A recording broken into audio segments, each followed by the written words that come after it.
ગુજરાત વાસીઓ ફરી એક વખત આપ સર્વે મિત્રોનું હાર્દિક સ્વાગત છે આજના તાજા અને નવા હવામાન સમાચારના વિડીયોની અંદર। મિત્રો આજે થઈ છે 22મી માર્ચ અને વાર થયો છે રવિવાર અને રજાનો વાર। ઘરની બહાર નીકળતા પહેલા ગુજરાત વાસીઓ થઈ જાજો તૈયાર। ગુજરાત રાજ્ય ઉપર વરસાદના એક નવા રાઉન્ડ બાદ હવે પછી માવઠાનો બીજો રાઉન્ડ શરૂ થવાની આગાહી કરવામાં આવી છે। તારીખ 22 થી લઈને આવનારી 7 એપ્રિલ સુધી ગુજરાતની અંદર સતત વાદળછવાયું વાતાવરણ સાથે માવઠાનું સંકટ ઊભું થતું હોય તેવા દ્રશ્યો સામે આવશે।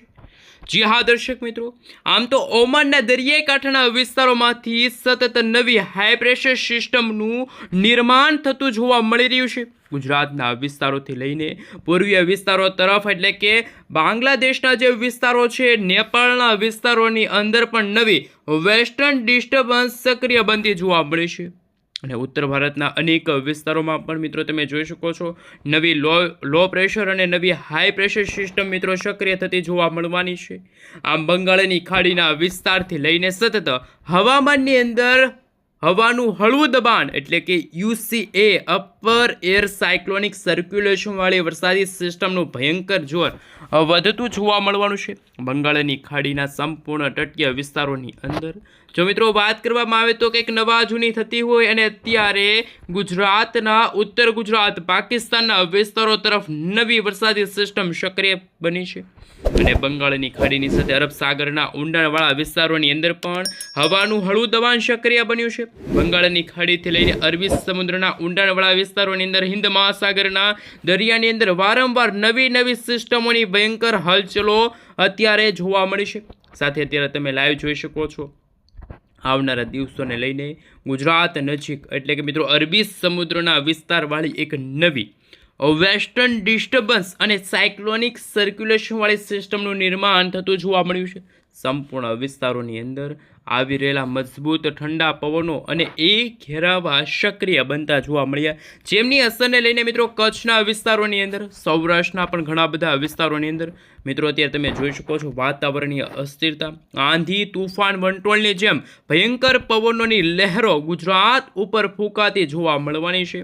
ગુજરાત રાજ્યની અંદર મિત્રો આવનારા 18 અને 19 અને સાથે 20 તારીખના રોજ મેઘરાજાનું મેઘતાંડો જોવા મળ્યું હતું। જ્યાં દર્શક મિત્રો એવી જ રીતે આવનારા 24 થી લઈને આવનારા 48 કલાકની અંદર ગુજરાત રાજ્યમાં અંદાજે 70 થી વધુ તાલુકાની અંદર ધોધમાર વરસાદ જોવા મળશે અને મેઘરાજા હવે તબાહી મચાવશે સૌરાષ્ટ્રની અંદર, આ સાથે જૂનાગઢના વિસ્તારોની અંદર, અમરેલીના વિસ્તારોની અંદર, અનેક ગ્રામીણ પંથકોની અંદર ફરી એકવાર નદી નાળાઓ છલકાશે, વાવાઝોડું તબાહી મચાવશે તેવી અત્યારે ડરામણી આગાહી વ્યક્ત કરવામાં આવી છે। વરસાદના નવા રાઉન્ડને લઈને નવી અને ચિંતાજનક આગાહી સામે આવી છે। મિત્રો આવનારા 22 થી લઈને મિત્રો 7 એપ્રિલ સુધી જે હવામાન વિભાગની આગાહી સામે આવી છે, ખેડૂતો માટે ચિંતાજનક હવામાન સમાચાર સામે આવ્યા છે કારણ કે કચ્છના ક્ષેત્રની અંદર ઉત્તર ગુજરાતના વિસ્તારોની અંદર મિત્રો જે નવી વરસાદી સિસ્ટમ જે સક્રિય બનતી જોવા મળી છે, ક્લાઉડ વિશે વાત કરીશું, તોફાની પવનો ફૂંકાતા પણ જોવા મળી રહ્યા છે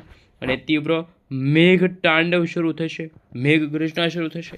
ખાસ કરી મિત્રો રાજસ્થાનના ક્ષેત્રથી લઈને પંજાબના જે વિસ્તારો છે ત્યાં પણ મિત્રો કંઈક નવા જૂની થતી હોય, આકાશ પાતાળ એક થતું જોવા મળવાનું છે, જળ હોનારત સર્જાશે અને મિત્રો વરસાદી સિસ્ટમની જે સ્ટફ લાઈનો છે એ વરસાદી સિસ્ટમનો પટ્ટો છે એ પણ ઘેરાતો જોવા મળ્યો છે, હળવી અસરો છે મિત્રો દર્શાવવામાં આવી રહી છે અને મિત્રો હવે પછી તાપમાનની અંદર ગુજરાતમાં ઘટાડાની સાથે વરસાદની નવી શક્યતા છે એ જાહેર કરવામાં આવી છે। વાદળિયું વાતાવરણ જોવા મળવાનું છે, ગુજરાતના જુદા વિસ્તારોની અંદર હળવા વરસાદી ઝુંડ જોવા મળવાના છે અને મિત્રો પાકિસ્તાનના વિસ્તારો, આ સાથે અફઘાનિસ્તાન, ઈરાનના વિસ્તાર, ઓમાનના જે વિસ્તારોની અંદર પણ નવી વેસ્ટર્ન ડિસ્ટર્બન્સની અસરો અને મિત્રો આ વરસાદી સિસ્ટમ મોટો વળાંક લેશે અને ગુજરાતના વિસ્તારોમાં હવે પછી ફરી એકવાર ભર ઉનાળે ચોમાસા જેવો માહોલ પણ જોવા મળવાનો છે। ગુજરાત રાજ્ય ઉપર મિત્રો આગામી 7 દિવસ સુધી સતત ડબલ ઋતુનો અહેસાસ જોવા મળશે।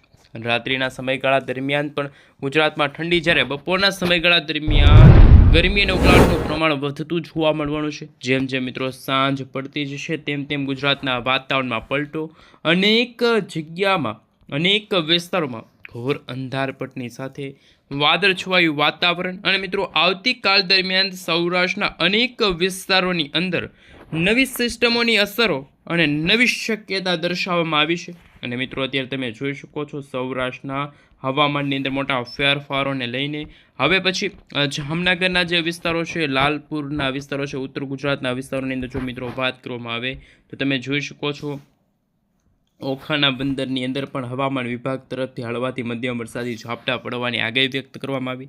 પોરબંદરના વિસ્તારો છે, આ સાથે ઉપલેટાના વિસ્તારો છે, તમે જોઈ શકો છો જેતપુર લાગુના વિસ્તારની સાથે જૂનાગઢના વિસ્તારની અંદર ગોંડલના વિસ્તારોમાં પણ હળવા વરસાદની આગાહી દર્શાવવામાં આવી છે. માંગરોળના વિસ્તારોની સાથે વિસાવદરના વિસ્તારો છે, સૌરાષ્ટ્રના દરિયાકાંઠાના ભાગોમાં પણ તુલસી શામ છે, કોંડલા લાગુના વિસ્તારની અંદર રાજુલા ઉનાના વિસ્તારની સાથે કોડીના છે, વેરાવળના ક્ષેત્રથી લઈને મહુવાના વિસ્તારોની અંદર હવે પછી વાતાવરણીય અસ્થિરતા, તાપમાનની અંદર ઘટાડો અને હવે ચોમાસાના આગમન લઈને નવી આગાહી દર્શાવવામાં આવશે.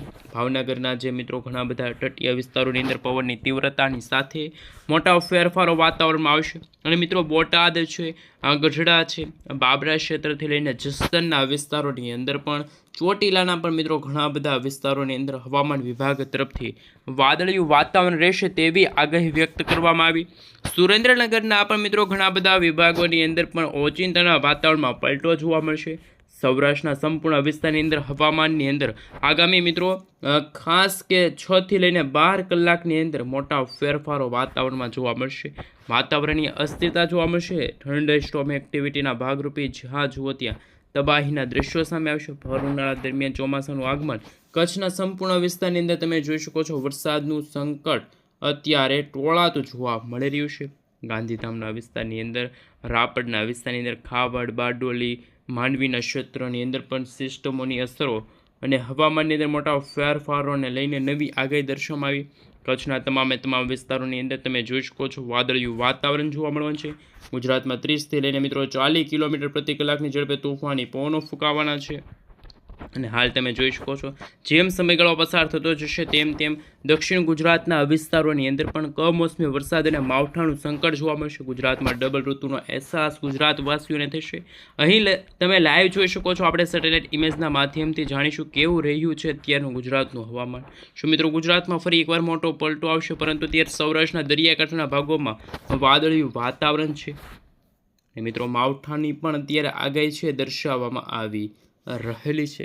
અને ગુજરાતના દરિયાકાંઠાના ભાગોની અંદર હવે પછી જેમ તોફાની પવનોની લહેરો ફૂંકાતી જશે તેમ મિત્રો વરસાદી સિસ્ટમ પોતાની દિશાઓ બદલાવશે. દક્ષિણ ગુજરાતના હવામાનની અંદર માવઠાનું સંકટ ખૂબ જ વધારે જોવા મળ્યું. નવી આગાહીને લઈને મિત્રો જો વાત કરીએ તો પવનની તીવ્રતા અને એક તરફ ગરમ પવનો વહેલી સવારથી રાત્રિના સમયગાળા દરમિયાન ગુજરાતમાં ઠંડા પવનો છે ફૂંકાતા જોવા મળી રહ્યા છે. પરંતુ મિત્રો અત્યારે ધોળકા છે, નડિયાદ છે, છોટાઉદેપુર છે, ગોધરાના વિસ્તાર છે, લુણાવાડાના વિસ્તારોની અંદર તમે જોઈ શકો છો આ મહીસાગરના સંપૂર્ણ વિસ્તારની અંદર હવામાન વિભાગ તરફથી ભારેથી ભારે વરસાદ ખાબકવાને લઈને નવી આગાહી દર્શાવવામાં આવી છે. મધ્ય ગુજરાતના ઘણા બધા ભાગોમાં પણ આમ સક્રિય બનતી નવી સિસ્ટમોની અસરોને લઈને હવે પછી અમદાવાદના વિસ્તારો છે, વડોદરાના વિસ્તારની અંદર તોફાની પવનોની તીવ્રતા સાથે મેઘતાંડવ શરૂ થતું હોય તેવા દ્રશ્યો સામે આવશે. ગુજરાતમાં મિત્રો ફરી એકવાર વાદળિયું વાતાવરણ જોવા મળશે. મિત્રો ક્લાઉડ વિશે વાત કરીએ તો તમે જોઈ શકો છો હવામાન વિભાગ તરફથી સમગ્ર ગુજરાત રાજ્યનો નકશો જાહેર કરી દેવામાં આવ્યો. મિત્રો જેમાં હવે પછીની કલાકોમાં જેમાં 24મી માર્ચથી લઈને 25મી માર્ચ દરમિયાન એટલે કે મિત્રો આજે 24 થી 48 કલાકનો જે સમયગાળો છે એ સમયગાળા દરમિયાન ગુજરાતમાં પણ કદાચ કમોસમી વરસાદ અને માવઠાનું સંકટ ખૂબ જ વધારે જોવા મળશે. ઉત્તરીય ગુજરાતના વિસ્તારોની અંદર અનેક વિસ્તારોની અંદર મોટા ફેરફારો વાતાવરણમાં આવી રહ્યા છે. પરંતુ પાલનપુરના વિસ્તારો છે, ખેડબ્રહ્માના વિસ્તારોની અંદર, રાંધનપુર લાગુના વિસ્તારની અંદર, હિંમતનગરના વિસ્તારોની અંદર મોટા વિરામ બાદ ફરી એકવાર નવી આગાહી છે એ દર્શાવવામાં આવી રહેલી છે. ગુજરાતના સંપૂર્ણ હવામાનની અંદર આવનારા 24 થી લઈને મિત્રો 48 કલાકની અંદર ફરી એકવાર વાતાવરણીય અસ્થિરતા જોવા મળશે. આગામી 2 દિવસની અંદર ફરીથી ગુજરાતનું વાતાવરણ પલટાતું જોવા મળવાનું છે. ત્યારે અંબાલાલ પટેલ, ગુજરાતના જાણીતા હવામાન નિષ્ણાત અંબાલાલ પટેલે પણ મિત્રો ચિંતાજનક આગાહી વ્યક્ત કરી છે. અંબાલાલ પટેલનું કહેવું છે કે આવનારા 25મી તારીખથી લઈને આવનારી 2 એપ્રિલનો જે સમયગાળો છે એ સમયગાળા દરમિયાન ગુજરાતના જુદા જુદા વિસ્તારોની અંદર હવામાન નિષ્ણાત પરેશભાઈ ગોસ્વામીની પણ નવી આગાહી વ્યક્ત કરવામાં આવી છે. ગુજરાત રાજ્યની અંદર મિત્રો એટલે કે વર્ષ 2026નું ચોમાસું એકદમ સારું રહેવાની શક્યતા વ્યક્ત કરવામાં આવી છે. એ ઉપરાંત વારંવાર નવા વાવાઝોડાને લઈને નવી વરસાદી સિસ્ટમો સક્રિય બનશે અને હાલ તમે જોઈ શકો છો આ વરસાદી સિસ્ટમોની અસરોને લઈને હજુ પણ ગુજરાતના વાતાવરણમાં કમોસમી વરસાદ અને માવઠાનું સંકટ ટોળાતું જોવા મળે છે. નવી આગાહીને લઈને મિત્રો જો વાત કરીએ તો અમદાવાદ હવામાન વિભાગ તરફથી સમગ્ર ગુજરાત રાજ્યનો નકશો જાહેર થયો છે. એ વિશે વાત કરીએ પહેલાં સેટેલાઇટ ઇમેજના માધ્યમથી તમે જોઈ શકો છો અત્યારે ઉત્તર પૂર્વ ભારતના ઘણા બધા વિસ્તારોની અંદર કંઈક નવા જૂની થતી હોય તેવા સમાચાર સામે આવ્યા છે. કમોસમી વરસાદ અને માવઠાની આગાહી દર્શાવવામાં આવી છે, પરંતુ અત્યારે તમે જોઈ શકો છો કે આવનારી કલાકોને લઈને સૌરાષ્ટ્રના દરિયાકાંઠાના ભાગોમાં વરસાદનું સંકટ પણ ટોળાતું જોવા મળવાનું છે. અને મિત્રો હાલ તમે જોઈ શકો છો કમોસમી વરસાદ અને મેઘતાંડવ શરૂ થવા જઈ રહ્યું છે.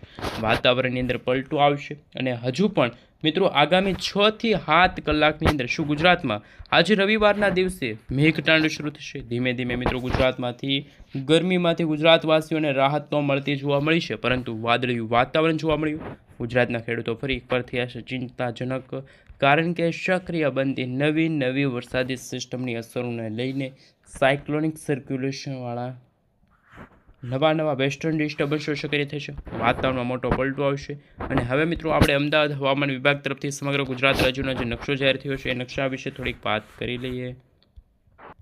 હાલ મિત્રો તમે જોઈ શકો છો અમદાવાદ હવામાન વિભાગ તરફથી સમગ્ર ગુજરાત રાજ્યનો નકશો જાહેર કરવામાં આવ્યો, જેમાં મિત્રો કચ્છ, બનાસકાંઠા, પાટણ, સાબરકાંઠા, અરવલ્લી, આ સાથે મિત્રો તમે જોઈ શકો છો દક્ષિણ ગુજરાતની સાથે સૌરાષ્ટ્રના દરિયાકાંઠાના ભાગોમાં, જેમાં ભાવનગર, અમરેલી, ગીર સોમનાથના વિસ્તારોમાં પણ અત્યારે હળવાથી કમોસમી વરસાદની શક્યતા દર્શાવવામાં આવી છે. બાકી મિત્રો તમે આ સફેદ કલરનો વિસ્તાર જોઈ શકો છો, ત્યાં કોઈ પણ વરસાદની શક્યતા છે એ જોવા મળશે નહીં, પરંતુ હજુ પણ મિત્રો આવનારા કલાકોને લઈને જ્યારે ઉત્તર ગુજરાતના વિસ્તારોમાં જે વેસ્ટર્ન ડિસ્ટર્બન્સ મજબૂત બનશે, નવી લો પ્રેશરમાં બનશે, ત્યાર પછી લો પ્રેશરમાંથી એ વરસાદી સિસ્ટમની અસરો છે એ ગુજરાતના ઉત્તર ગુજરાતના ભાગોમાં વીજળીના ચમકારા, કડાકા, ભડાકા સાથે થંડરસ્ટોર્મ એક્ટિવિટીના ભાગરૂપે જ્યાં જુઓ ત્યાં તબાહીના દ્રશ્યો સામે આવશે. અને હાલ મિત્રો તમે અત્યારે લાઈવ જોઈ શકો છો સાયક્લોનિક સર્ક્યુલેશન પણ સક્રિય બનતું જોવા મળ્યું અને આવનારા મિત્રો કલાકોને લઈને હજુ પણ મિત્રો કંઈક નવા જૂની થવાને લઈને જ્યારે સૌરાષ્ટ્રના દરિયાકાંઠાના ભાગોમાં પણ ભારેથી અતિભારે વરસાદની શક્યતા દર્શાવવામાં આવી છે. અને હજુ પણ મિત્રો મજબૂત વેસ્ટર્ન ડિસ્ટર્બન્સ હરિયાણા લાગુના વિસ્તારો છે, પાકિસ્તાનના વિસ્તારોમાંથી આગળ આવીને મિત્રો તમે જોઈ શકો છો હવામાન વિભાગ તરફથી જે ક્લાઉડ વિશે વાત કરવામાં આવી છે, ક્લાઉડ વિશે વાત કરીએ. મિત્રો આપણે જણાવી દઈએ તો અંદાજે અરબ સાગર અને બંગાળની ખાડીમાં કોઈ પણ વરસાદી સિસ્ટમ સક્રિય થશે એમનું અનુમાન હવામાન વિભાગ તરફથી જાહેર કરવામાં આવ્યું છે. હવામાન વિભાગે જણાવ્યું કે ત્રીજી સિસ્ટમ હવે તમે જોઈ શકો છો હરિયાણા નજીક મળી રહી છે, પરંતુ હાલ જો વાત કરવામાં આવે તો અંદાજે 1.5 કિલોમીટરના એરિયાની અંદર વિસ્તારની અંદર આ વરસાદી સિસ્ટમ છે એ પરિભ્રમણ કરતી જોવા મળી, કારણ કે ફરી એકવાર આંધી, તુફાન, વંટોળની સાથે ધૂળની ડમરીઓ પણ ઉડતી હોય છે. પરંતુ ઉત્તર ભારતના વિસ્તારમાં જે વેસ્ટર્ન ડિસ્ટર્બન્સનું નવું ઘર જોવા મળી રહ્યું છે. પરંતુ મિત્રો અત્યારે જે રીતે હવામાન નિષ્ણાત અંબાલાલ પટેલ દ્વારા જે પરેશભાઈ ગોસ્વામી તરફથી પણ જે હવામાન વિભાગની જે આગાહી વ્યક્ત કરવામાં આવી છે, જેમાં સૌરાષ્ટ્રના દરિયાકાંઠાના ભાગોમાં અત્યારે કોઈ વરસાદની શક્યતા અત્યારે જાહેર કરવામાં નથી, પરંતુ કમોસમી વરસાદ અને માવઠાને લઈને સૌથી ચિંતાજનક સમાચાર સામે આવ્યા, કારણ કે મિત્રો અત્યારે ગુજરાતમાં સરેરાશ 40થી લઈને મિત્રો 50 કિલોમીટર પ્રતિ કલાકની ઝડપે તોફાની પવનો છે એ મિત્રો. પરંતુ મિત્રો ગુજરાતમાં હવે પછીની કલાકોમાં જેમાં સૌરાષ્ટ્રના, જેમાં પણ કચ્છના પણ સૌરાષ્ટ્રના દરિયાકાંઠાના ભાગોની અંદર પણ હવે પછી મિત્રો મે મહિનાની અંદર અને એપ્રિલ મહિનાની અંદર પણ કદાચ ચોમાસાના આગમનને લઈને સૌથી અગત્યના સમાચાર છે સામે આવી રહ્યા છે. બનાસકાંઠા, સાબરકાંઠા, અરવલ્લી, મહીસાગર, દાહોદ લાગુના વિસ્તારની અંદર પણ નવી વેસ્ટર્ન ડિસ્ટર્બન્સવાળી મજબૂત હજુ પણ મિત્રો તમે જોઈ શકો છો સૌરાષ્ટ્રના દરિયાકાંઠાના ભાગોમાં પણ કરંટ જોવા મળ્યું. વહેલી સવાર દરમિયાન પણ મિત્રો ભૂકંપના આંચકા જોવા મળી રહ્યા છે અને આગામી 7 દિવસની અંદર હજુ પણ તાજી આગાહી પ્રમાણે જો વાત કરવામાં આવે તો નવી અને નક્કોર આગાહીઓ છે કરવામાં આવી છે. વરસાદને લઈને મિત્રો તાજી આગાહીઓ પણ કરવામાં આવતી હશે, પરંતુ હાલ તમે જોઈ શકો છો તાપમાનની અંદર ગુજરાતમાં ઘટાડો થયો છે, પરંતુ જે રીતે અત્યારે નવી વેસ્ટર્ન ડિસ્ટર્બન્સ સક્રિય થતી જોવા મળવાની છે, એવી જ રીતે મિત્રો તમે જોઈ શકો છો હવામાન વિભાગ તરફથી પણ ચિંતાજનક સમાચાર સામે આવ્યા. કારણ કે મિત્રો આવનારી 72થી લઈને મિત્રો 72થી લઈને 48 કલાકની અંદર કંઈક નવા જૂની થવાને લઈને નવી આગાહી, લાંબા સમયના વિરામ બાદ ઉપરાઉપરી નવા માવઠાને લઈને નવી સાયક્લોનિક સર્ક્યુલેશનવાળી વરસાદી સિસ્ટમને લઈને ખૂબ જ અગત્યના સમાચાર છે સામે આવી રહ્યા છે. પરંતુ હજુ પણ મિત્રો તમે કમોસમી વરસાદ અને માવઠાને લઈને ચિંતાજનક સમાચાર સામે આવ્યા. હવામાન વિભાગ તરફથી મિત્રો શું આગાહી વ્યક્ત કરવામાં આવી છે કે કારણ કે છેલ્લા 2 દિવસથી ગુજરાતમાંથી મેઘરાજાએ વિરામ લીધો છે, તો મિત્રો શું હવે હજુ પણ ગુજરાતમાં વરસાદની રહેશે આગાહી? કારણ કે હાલ તમે જોઈ શકો છો ગુજરાતવાસીઓને કે હજુ પણ મિત્રો ગુજરાતમાં જાણે હવામાન વિભાગ તરફથી જે સેટેલાઇટ ઇમેજ સામે આવ્યું છે, જેમાં ગુજરાતના જુદા જુદા વિસ્તારોની અંદર, જેમાં ગુજરાતના 120 તાલુકાની અંદર ગાજવીજ સાથે તેજ પવનો ફૂંકાણા અને હવે પછી કમોસમી વરસાદના કારણે ખેડૂતોના જે રવિ પાકને ભારે નુકસાન થયું છે. અને હવામાન વિભાગની જે આગાહી સામે આવી છે, એ આગાહીને લઈને સૌથી અગત્યના સમાચાર સામે આવી, કારણ કે હવામાન વિભાગની જે લેટેસ્ટ આગાહી સામે આવી, નવી વરસાદી સિસ્ટમ સક્રિય બનતી જોવા મળી છે. હજુમાં મિત્રો કમોસમી વરસાદ અને માવઠાને લઈને નવા હવામાન સમાચાર સામે આવ્યા, કારણ કે અત્યારે અરબ સાગરનો દરિયો બેકાબૂ બની ગયો છે. સૌરાષ્ટ્રના દરિયાકાંઠાના ભાગોમાં પણ કરંટ જોવા મળી રહ્યું છે. કોઈક ભાગોમાં તો મિત્રો વાવાઝોડા જેવી વરસાદી સિસ્ટમની અસરો જોવા મળી, અને મિત્રો જે ઓમનના દરિયાકાંઠેથી મિત્રો એક વરસાદી સિસ્ટમ આગળ વધતી પણ જોવા મળી છે. અને ભર ઉનાળા દરમિયાન અત્યારે ગુજરાતના વાતાવરણમાં પણ કમોસમી વરસાદ માવઠાને લઈને સંકટ ટોળાતું જોવા મળ્યું. આ મિત્રો સિસ્ટમની સૌથી અગત્યની જે આગાહી સામે આવી છે કે સક્રિય બનતી નવી વરસાદી સિસ્ટમોમાંથી સૌથી વધુ મજબૂત વેસ્ટર્ન ડિસ્ટર્બન્સ છે એ આપણે જણાવી દેશે. પરંતુ અત્યારે પાકિસ્તાનના વિસ્તારો છે, ચીનના લાગુના વિસ્તારોની અંદર પણ હજુ પણ મિત્રો કમોસમી વરસાદ અને માવઠાને લઈને હજુ પણ મિત્રો ઉત્તર પૂર્વ ગુજરાતના ભાગોની અંદર, ઉત્તર ભારતના ભાગોમાંથી નવી વરસાદી સિસ્ટમની અસરો છે જોવા મળશે. ઠંડા અને ભેજયુક્ત પવનો જોવા મળશે. આ સાથે પાકિસ્તાન વિસ્તારો તરફથી અને મિત્રો ઓમનના જે દરિયાકાંઠાના ભાગોથી લઈને નવી વરસાદી સિસ્ટમ આગળ વધતી હોય તેવા દ્રશ્યો સામે આવી રહ્યા છે. પરંતુ હજુ પણ કમોસમી વરસાદ અને માવઠાને લઈને ખેડૂતોના અત્યારના જે કેરીના પાકને પણ ભારે નુકસાન થઈ શકે છે. અત્યારે મિત્રો હવામાન વિભાગની આગાહી સામે આવી છે કે આવનારા 7 એપ્રિલ સુધી ગુજરાતમાં કમોસમી વરસાદને લઈને નવા હવામાન સમાચાર છે એ પણ મિત્રો સામે આવી રહ્યા છે. અને અત્યારે કચ્છના ભાગોની અંદર હવામાન વિભાગ તરફથી ઓરેન્જ એલર્ટની વોર્નિંગ છે એ જાહેર કરી દેવામાં આવી.